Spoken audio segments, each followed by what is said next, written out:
Connection is what we all crave, and yet during the holidays, so many women feel more disconnected than joyful.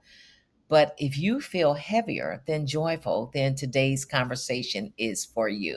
Hello, and welcome to the Ageless Glamour Girls Podcast, where we talk all things aging except politics on this invigorating, challenging, yes, but transformative ageless aging journey. Welcome to the show. I'm Marqueeta Curtis-Haynes, your host. We know that the holidays can magnify everything: joy, grief, loneliness, stress, and pressure. And after 50, many women experience this season very differently. I can attest to that. I'm sure you can attest to that.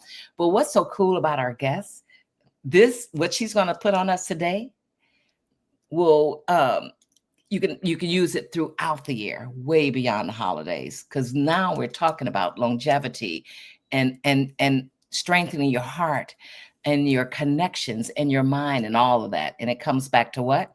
Connectivity. So without any further ado, we are going to bring in our guest. Bam. Bam. Bam. Wild.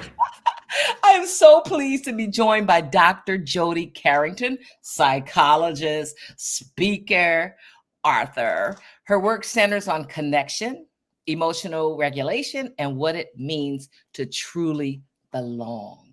Right? Belong. Thank you so much. Welcome, Dr. Jody. Marqueeta, I've been looking forward to this for a long time. So let's go. Let's tell the people. Okay. We know that you talk a lot about connection, and I think that's exactly what women are craving right now, right? Especially right now. Yeah. So here's the thing, I think it's interesting when we sort of split off. I have a podcast, you have a podcast. We talk about, all the issues that are happening in this world in terms of aging and loneliness and the grief and loss and all the things. Here's what it all comes back to. We're all humans. Mm-hmm. We all start in exactly the same place. We all end in exactly the same place. And in this race is a social construct. Gender identity is a social construct. Mm-hmm. Our DNA is 99.98% the same. Mm-hmm. And as humans, there's two rules. We are neurobiologically wired for connection, but the hardest thing we will ever do is look at each other.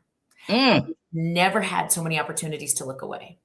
What we will never automate is relationship, particularly as we get more isolated, as we age, as the world becomes more divisive, as technological advances sort of change the way that we operate, particularly as women. We are social creatures. How we and who we spend our time with, the quality.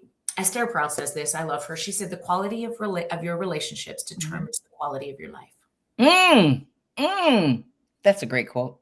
I love that. I'm gonna have to put that somewhere. And that's a great quote. Of course, give her credit. That's a really nice quote. And you reminded me on something. The technology can interfere with that. This is why one of the reasons is with my insurance plan, they're always saying, "Oh, you can order it online." I'm like, no, I'd like to go to the drugstore. The drugstore and pick up my drugs. I socialize with the pharmacist. I socialize with the cashiers. And that's a big part of it. It's just little steps you can do like that, to get through this loneliness, as I mentioned earlier, through the holidays and beyond. So why do the holidays, though, tend to amplify loneliness, especially for women in midlife and beyond? Yeah. So I think, if we talk about the fact that right now there really is a mental health crisis. Many people ask me this all the time as a psychologist. We've never seen numbers like this in anxiety and depression in North America. Suicide rates continue to rise. What is happening? Right. And what's fascinating to me is, for the first time in history, we are dying faster from emotional illness than we are dying from physical illness. And we've never had this much access to resources or research. And it was actually, one of your former Surgeon General. So I'm up here in Canada. Your former Surgeon General, Vivek Murthy, who I think is one of the smartest humans alive in this moment. He served the two administrations prior to the Trump administration. He said, he was the first guy that coined the term a loneliness epidemic. He said, I don't think we're in a mental health crisis. I think we're in an understandable human response to a loneliness epidemic. And when you look at the numbers, 50% of all young people would say right now they don't know in the last 7 days if anybody cares about them. Mm. As we continue to age, Mhm. we become more isolated, Mhm. sometimes because, our friend groups, when our babies sort of get off to college or they have their own lives or they're raising their children, they're doing their things, and our mobility tends to decrease, we stay closer to home. Now, we're the first generation of over 50s to have access to social media. We can order our groceries at home. We Mhm. can get the Instacart and Amazon and all the things. But to Mhm. your point, the data is irrefutable. Those who stay active and invested in their communities, Mhm. the blue zones, the people who live the longest, are the healthiest and the happiest, have one thing Mhm. in common, and Mhm. that is they maintain social capital, which Mm. means they don't necessarily retire. Mhm. They cut back at work, but they do other things and projects and support and mentor and still coach, still offer their opportunities. They get groceries every day. They go to the post office. They do all of those things that could Mhm. easily happen, which, I mean, again, it's sometimes nice. If you need something like this, you can order it. But Mhm. the idea of being able to interact with your neighbors in your community, not only Right. is life changing, it's life saving. Mhm. Mhm. Mhm. And there was a study that came out, I think about a month ago, about volunteering. It was like, what is the one thing you can do to help your mental structure as you get older, and to try to stave off dementia and everything. And they were like volunteering. And that touches on something you just said too, about just staying connected. Yeah. Yeah. Well, I mean, and it's interesting. I just had this most amazing human on my podcast. He's just written a book called Healthy to 100. And Mm. I really loved he interviewed people globally in countries Mhm. where they retire slowly. In fact, they don't in Asia in particular. The question would often be, when do you plan to retire? How Wow. long do you want to work? And they say as long as I can. And Wow. not necessarily because for financial reasons, but so understanding that the social capital that comes from being able to have a purpose every single day, and Mhm. whether that be in the volunteer space or you're looking after your grandbabies, or you're just going to the local soccer field to watch a game, or you're right, particularly during the holidays, there's so many people that would just love to see your face. And I think once we know that to be true, and I can tell you the data is irrefutable, you are needed now more than ever in your communities. Mm. Mm. I like that. Right. So yeah. So accept that invite every chance you get. Yeah. Accept that invite. Um, Now I want to talk about grief and role changes. Maybe you got divorced. Maybe you and one of your siblings or your children, have parted ways. How does all of this show up more loudly during the holiday season? Oh, mostly because things are heightened. Okay. So Mhm. here's the interesting thing. There's a big difference between grief and mourning. Mhm. And we don't understand it. We use those two terms interchangeably all the time, but they're very different. Grief is the universal experience of loss, universal. If you're old enough to love, you're old enough to grieve. Okay. We don't have to teach you to grieve. Mhm. You have it in your bones. You lose something you love, it's going to hurt. Mhm. Mourning is how you heal. Mm. Grief is often done in isolation, right? Because we each have our respective relationship. This is the first Christmas for me without my dad. He died of dementia at 74 just in April. And so this is our Aw. first Christmas. Yeah, this is our first Christmas Yeah. without him. Sorry. Yeah. We all grieve. My brother, my sister, his grandbabies will grieve Mhm. differently. Mhm. Mourning is how you heal. Mourning is how we come together in the process of, okay, how we handle this the first Christmas or the first holiday. Are we putting his seat out at the table? Are we talking about him? Are we Mm. sharing stories? Are we getting the things? And like the magnitude of love is really reflective in the magnitude of grief. And Mm. I know how much, I loved my father. I know how much I mean, tons of emotion around our parents, regardless of whether you had a beautiful relationship or not. There's always a bit of a shit show happening there. And Mhm. I think, can I just tell you something too that's on my heart? I was thinking about this Yeah. as a white privileged woman. Mhm. I think Mhm. about all the times that marginalized communities, particularly people of color, get this way better and way righter Mhm. because there is a need, particularly when you're in a marginalized community, to create community for safety. Mm. White people don't understand that to the same degree because they are always looking for competition. And that's not Mm. true always. However, Mhm. I am often in awe of communities who come together around food and tradition and song and there is such a greater sense of healing and connection, Mhm. uh, often born out of a place that was needed for safety. And it Mm. is why Mhm. in this Right. next season, marginalized humans should lead the world because they understand how to do it in their bones. You are my girl. I, I I mean, I love the way you put that. Yeah. And I agree. And yeah, wow. right, you think about the traditions, you think about the song, the music, like, Mhm. and what I think about, so highest rate of suicide in your country and mine right now is middle-aged white men by a Mhm. mile. And Mm. if you have these 4 check boxes, I don't know why we're getting into this now, so you can cut this if you want, but if you can check these 4 boxes, white, straight, able-bodied, and you have a penis, that cohort is the most privileged in this on this globe. Okay, now whether you use access to that or not doesn't matter, but you, statistically speaking, are the most privileged. That exact same cohort also kills themselves at a higher rate than any other cohort on the planet. Why? Because they approach the world through competition. We have told our men in particular, boys Mhm. don't cry. Mm. And when you don't Right. have a safe place to land, which often the research would tell me as a white privileged woman, marginalized communities have to create those spaces. It was the mamas. It Mhm. was the grandmamas that Mhm. said, Mhm. come back home. Let me cook for Mhm. you. I mean, my grandmothers were very much the same way. Mhm. There's that level of safety and connection and community that often appears more readily in marginalized communities. So in North America, Mhm. there is this sense that there's an understanding of how to build community when you've Mhm. had to. Mhm. It is Mhm. the thing that is going to serve this country, this nation, this globe Right. in this very divisive time. That is the only thing Right. that's going to matter. How do we bring humans back? Mhm. Mm. That yes, yes, and as you were speaking, I was thinking about, you mentioned you're coming up, and yeah, and my coming up, and with the Sunday dinners, and yeah, that was always that safe place, in that bosom. Yes, Mhm. and women in particular, as we age, I think there's such an expectation that we stay beautiful, that we stay young, that we stay our lipstick's always all the things. And I will tell you, the greatest thing women bring to the table as we age is our wisdom Mhm. and our emotional language. Mm. Any Fortune 500 company that has a woman at the helm in some capacity, either on the leadership board or at the leadership table, and is equipped with an emotional language, will offer so much opportunity to that company. Because what we need now in times of distress is not how we've been trained to lead, which is let's look at the P&L, let's look at the quarters, let's look at the success and like break it down to the numbers. What I need is somebody to bring us back into community and connection, because Mm. it's still human.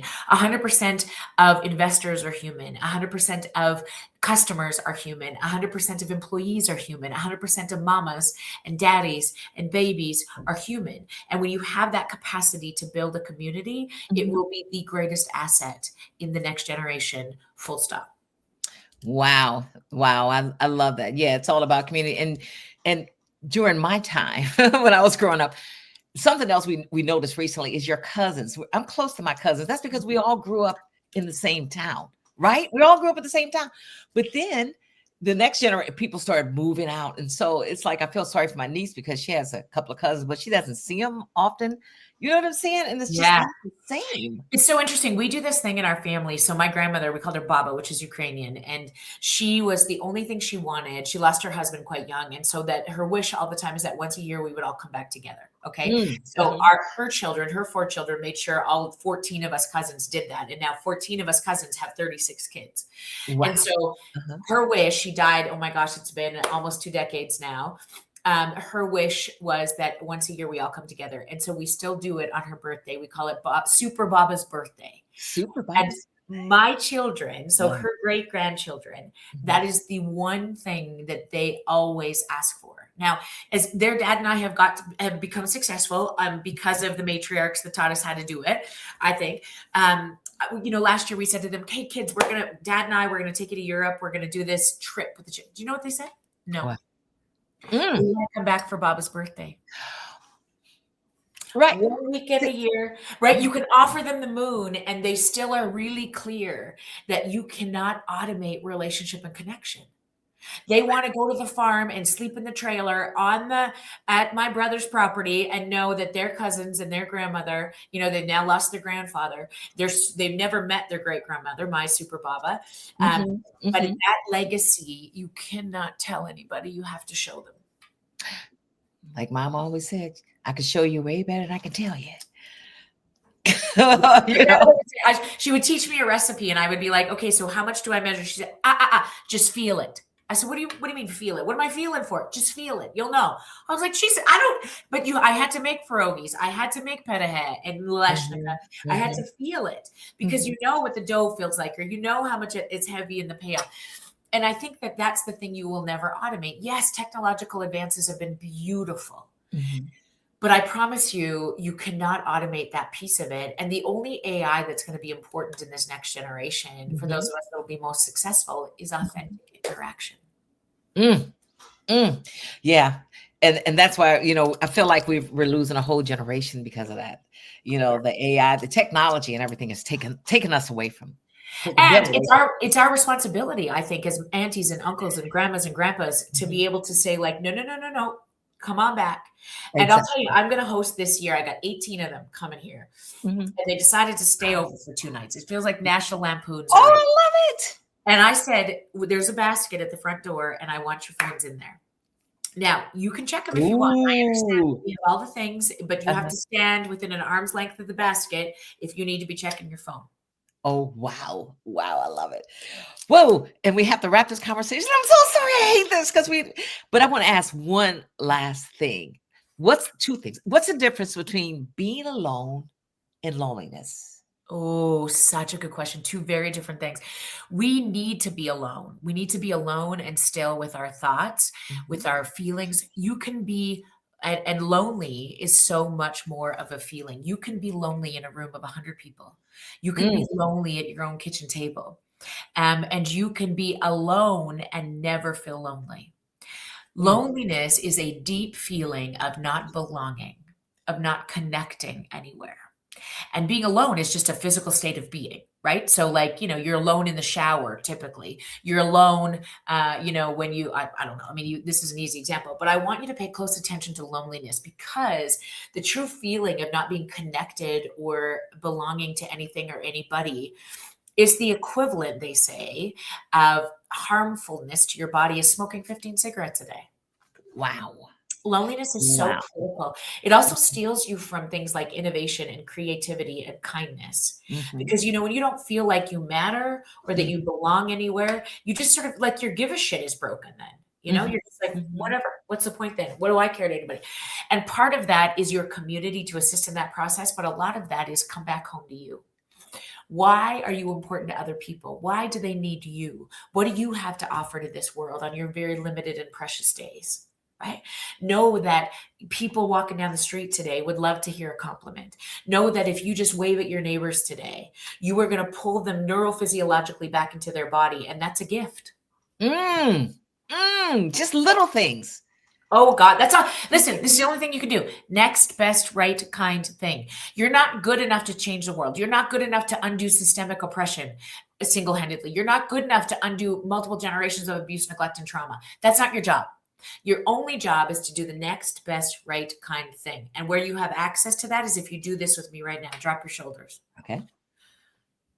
2 inhales and an exhale.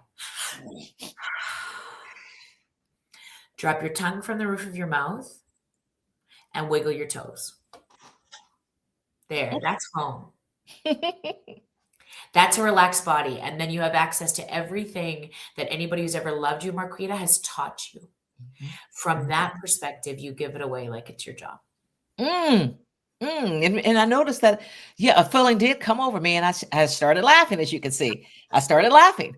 And the most vulnerable emotion, I gotta tell you this too real quick, because you said that.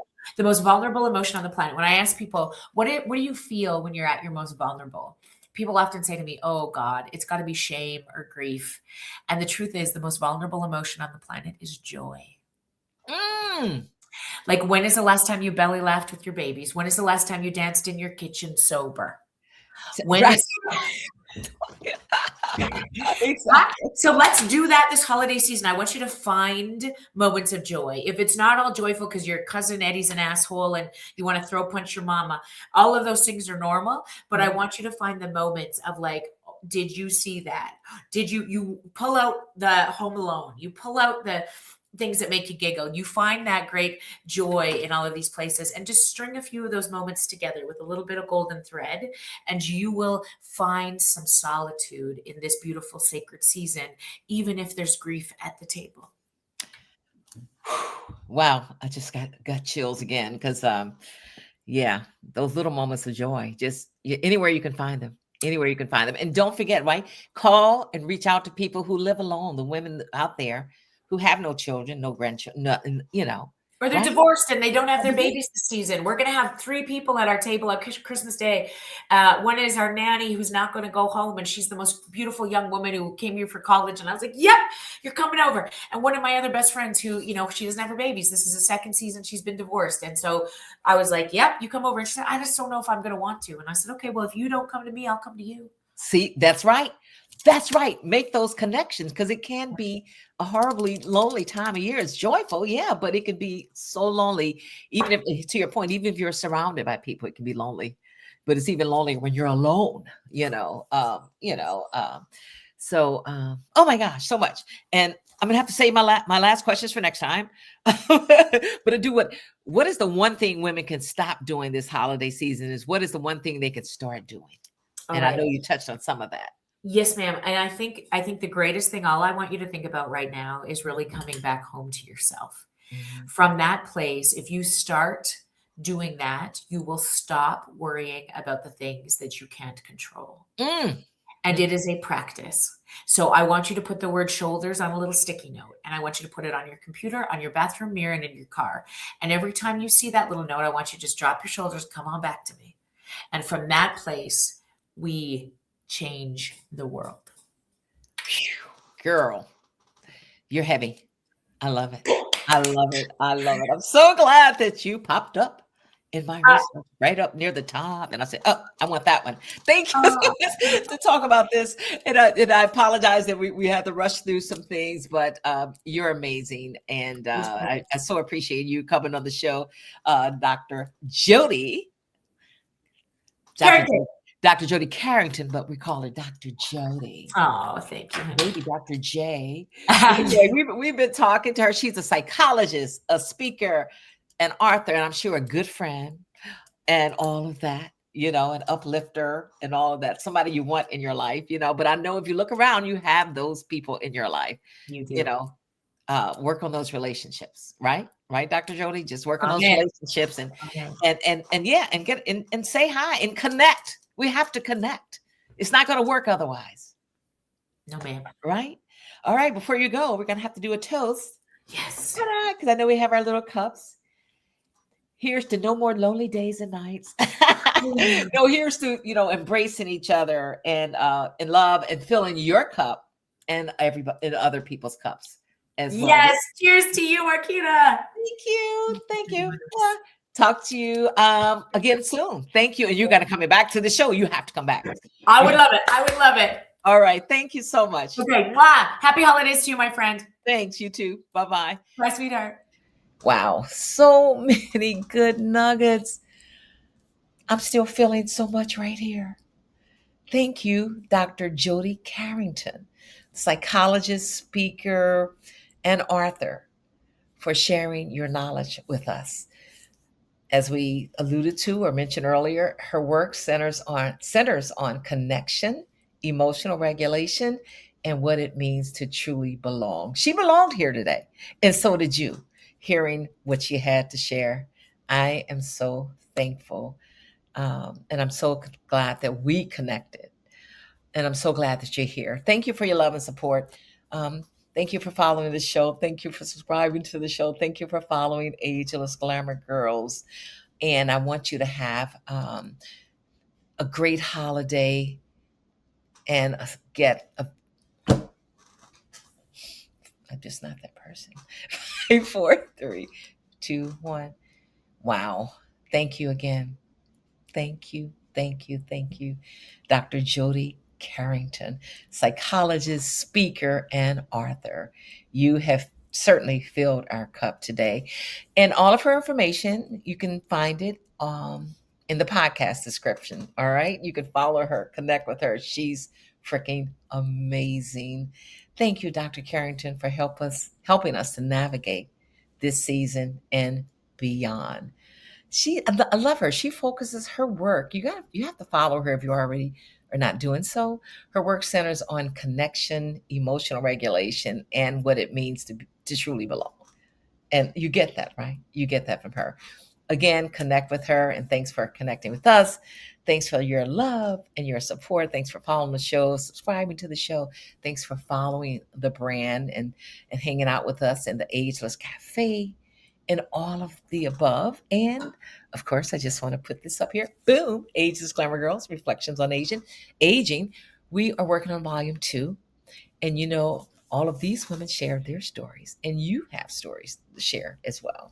So if you have a story that you want to share with the Ageless Glamour Girls community, email us at info@agelessglamourgirls.com, because we have a few slots remaining, just a few slots remaining for co-authors in our next anthology, volume 2. So give us a shout out, info@agelessglamourgirls.com. And again, have a safe holiday with others, please. And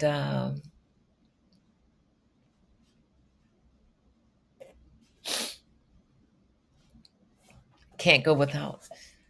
Boom. Oh my God. 5, 4, 3, 2. Wow. Thank you so much, Dr. Jody Carrington, for coming on the show and spreading the love, dropping those amazing nuggets. I can't wait to start implementing so much of what I learned from you today. Thank you. Again, Dr. Jody Carrington was our guest, psychologist, speaker, author. Her work centers on connection, emotional regulation, and what it means to truly belong. She belonged here on this show today. You belonged here on this show today, inhaling what she shared. I appreciate you guys so much. Thanks for your love, your support, for subscribing to the show, for showing up in the Ageless Cafe on Facebook, our YouTube channel, all of that. And I have to plug the book, of course, Ageless Glamour Girls, Reflections on Aging. We are working on volume 2. It's an anthology. And so if you have a story to share, if you want to be a part of our anthology, email us at info@agelessglamourgirls.com. That's info@agelessglamourgirls.com. We do have a few remaining slots available, but just a few. We would love to hear from you. All right? info@agelessglamourgirls.com. And thank you again for everything. Thank you, thank you, thank you. I am Marqueeta Curtis-Haynes, the host of the Ageless Glamour Girls Podcast. Have a wonderful, wonderful holiday season. And cheers to to healthy aging and joyful living. And we will reconnect real soon. Thank you so much. Bye-bye for now.